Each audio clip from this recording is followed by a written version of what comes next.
ನಮಸ್ಕಾರ ಸ್ನೇಹಿತರೆ, ಇಂದು ನಾವು ಮಾತನಾಡೋದು ದೇಶವೇ ಮಾತನಾಡುತ್ತಿರುವ ಬಾಕ್ಸ್ ಆಫೀಸ್ ಕದಿಯುತ್ತಿರುವ ದುರಂಧರ್ 2 ಬಗ್ಗೆ. ಆದರೆ ಈ ಬಾರಿ ಸಕ್ಸಸ್ ನಡುವೆಯೇ ಒಂದು ದೊಡ್ಡ ಪ್ರಶ್ನೆ ಎದ್ದಿದೆ. ಡೈರೆಕ್ಟರ್ ಹೀಗೆ ಮಾಡಬಾರ್ದಾಗಿತ್ತಪ್ಪ ಅಂತ ಯಾಕೆ ಪ್ರೇಕ್ಷಕರು ಹೇಳ್ತಿದ್ದಾರೆ. ದುರಂಧರ್ 2 6 ದಿನಗಳಲ್ಲಿ 850 ಕೋಟಿ ದಾಟಿದ ಸಿನಿಮಾ, 900 ಕೋಟಿ ಬ್ಲಾಕ್ಗೆ ಸುಲಭವಾಗಿ ಎಂಟ್ರಿ ಕೊಟ್ಟ ಸಿನಿಮಾ. ಆದ್ರೆ ಇಷ್ಟೊಂದು ದೊಡ್ಡ ಹಿಟ್ ಆಗಿದ್ದರೂ ಒಂದು ಪ್ರಮುಖ ಪಾತ್ರ ಮಿಸ್ಸಿಂಗ್ ಆಗಿದ್ದು ಯಾಕೆ? ಇಷ್ಟೊಂದು ಚರ್ಚೆಗೆ ಕಾರಣ ಆಯ್ತು. ಈ ಎಲ್ಲಾ ಮಾಹಿತಿಗಾಗಿ ಸಂಪೂರ್ಣ ವಿಡಿಯೋವನ್ನು ನೋಡಿ. ಮಾರ್ಚ್ 19 ಯುಗಾದಿ ಸ್ಪೆಷಲ್ ರಿಲೀಸ್ ಆಗಿ ಬಂದ ಸಿನಿಮಾ, ರಿಲೀಸ್ ಆದ ಕೆಲವೇ ದಿನಗಳಲ್ಲಿ ರೆಕಾರ್ಡ್ಗಳನ್ನೇ ಹೊಡೆದು ಹಾಕಿದ ಸಿನಿಮಾ. ಸಾಮಾನ್ಯ ಪ್ರೇಕ್ಷಕರು ಮಾತ್ರವಲ್ಲ, ಸೌತ್ ನ ಸ್ಟಾರ್ಗಳೇ ಈ ಸಿನಿಮಾವನ್ನು ಮೆಚ್ಚಿಕೊಂಡಿದ್ದಾರೆ. ಅಲ್ಲು ಅರ್ಜುನ್, ಮಹೇಶ್ ಬಾಬು, NTR, ರಿಷಬ್ ಶೆಟ್ಟಿ ಅಷ್ಟೇ ಅಲ್ಲ, ತಲೈವಾ ರಜನಿಕಾಂತ್ ಕೂಡ ಈ ಸಿನಿಮಾ ನೋಡಿ ಹೊಗಳಿದ್ದಾರೆ. ಡೈರೆಕ್ಟರ್ ಆದಿತ್ಯ ಧರ್ಗೆ ಬಾಕ್ಸ್ ಆಫೀಸ್ ಕಾ ಬಾಪ್ ಅಂತ ಕರೆದಿದ್ದಾರೆ. ಆದ್ರೆ ಪ್ರೇಕ್ಷಕರ ಬೇಸರ ಏನು? ಎಲ್ಲವೂ ಚೆನ್ನಾಗಿದ್ದರೂ ಒಂದು ವಿಷಯ ಮಾತ್ರ ಫ್ಯಾನ್ಸ್ಗೆ ತೃಪ್ತಿ ಕೊಡಲಿಲ್ಲ. ಅದು ಅಕ್ಷಯ್ ಖಾನ್ ನ ಪಾತ್ರ. ಮೊದಲ ಭಾಗದಲ್ಲಿ ರೆಹಮಾನ್ ಕಡಾಯಿತ್ ಆಗಿ ಸ್ಟೈಲ್, ಮ್ಯಾನರಿಸಂ, ಡ್ಯಾನ್ಸ್ ಎಲ್ಲದರಲ್ಲೂ ಕಲಾಸ್ ಮಾಡಿದ ಪಾತ್ರ. ಸೋಷಿಯಲ್ ಮೀಡಿಯಾದಲ್ಲಿ ವೈರಲ್ ಆದ ಸ್ಟೆಪ್ ಇನ್ನೂ ಜನರು ಮರೆತಿಲ್ಲ.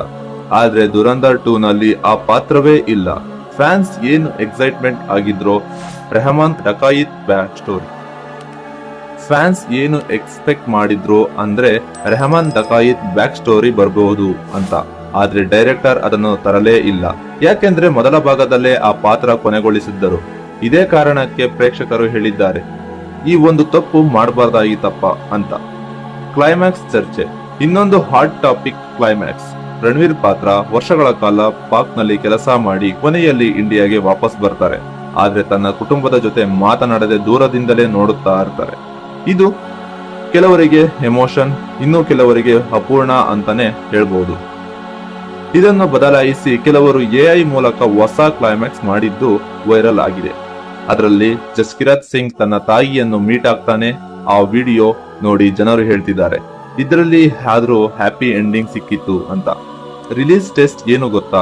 ಹಬ್ಬದ ದಿನ ಸಿನಿಮಾ ಹಿಟ್ ಆಗೋದು ಸುಲಭ, ಆದ್ರೆ ಹಬ್ಬದ ನಂತರವೂ ಥಿಯೇಟರ್ ನಲ್ಲಿ ಉಳಿಯೋದು ಕಷ್ಟ. ಪೈರಸಿ OTT ಕಾಲದಲ್ಲಿ ಒಂದು ಸಿನಿಮಾ ವಾರಗಳ ಕಾಲ ಓಡಿದೆ ಅಂದರೆ ಅದು ದೊಡ್ಡ ಸಾಧನೆ ಅಂತಾನೆ. ಆದ್ರೆ ದುರಂಧರ್ 2 ಇನ್ನೂ ಬಾಕ್ಸ್ ಆಫೀಸ್ ನಲ್ಲಿ ಚಿಂತೆ ಉಡಾಯಿಸ್ತಾನೆ ಇದೆ. ಒಂದು ಕಡೆ ಕಲೆಕ್ಷನ್, ಇನ್ನೊಂದು ಕಡೆ ಫ್ಯಾನ್ಸ್ ನ ಸಣ್ಣ ಬೇಸರ. ಇದು ಮಿಶ್ರ ಭಾವನೆಗಳ ನಡುವೆ ದುರಂಧರ್ 2 ನಿಜವಾದ ಬಾಕ್ಸ್ ಬ್ಲಾಸ್ಟರ್ ಆಗಿ ಹೊರಹೊಮ್ಮಿದೆ. ನಿಮ್ಮ ಅಭಿಪ್ರಾಯ ಏನು? ಅಕ್ಷಯ್ ಖಾನ್ ನ ಪಾತ್ರ ಇರಬೇಕಿತ್ತಾ ಅಥವಾ ಕ್ಲೈಮ್ಯಾಕ್ಸ್ ನಿಮಗೆ ಇಷ್ಟ ಆಯ್ತಾ? ವಿಡಿಯೋ ಇಷ್ಟ ಆದ್ರೆ ಲೈಕ್ ಮಾಡಿ, ಶೇರ್ ಮಾಡಿ. ನಮ್ಮ ಚಾನಲ್ ಅನ್ನು ಸಬ್ಸ್ಕ್ರೈಬ್ ಮಾಡಿಲ್ಲ ಅಂದ್ರೆ ಸಬ್ಸ್ಕ್ರೈಬ್ ಮಾಡಿಕೊಳ್ಳಿ. ಮುಂದಿನ ವಿಡಿಯೋಗೆ ಭೇಟಿಯಾಗೋಣ. ಧನ್ಯವಾದಗಳು.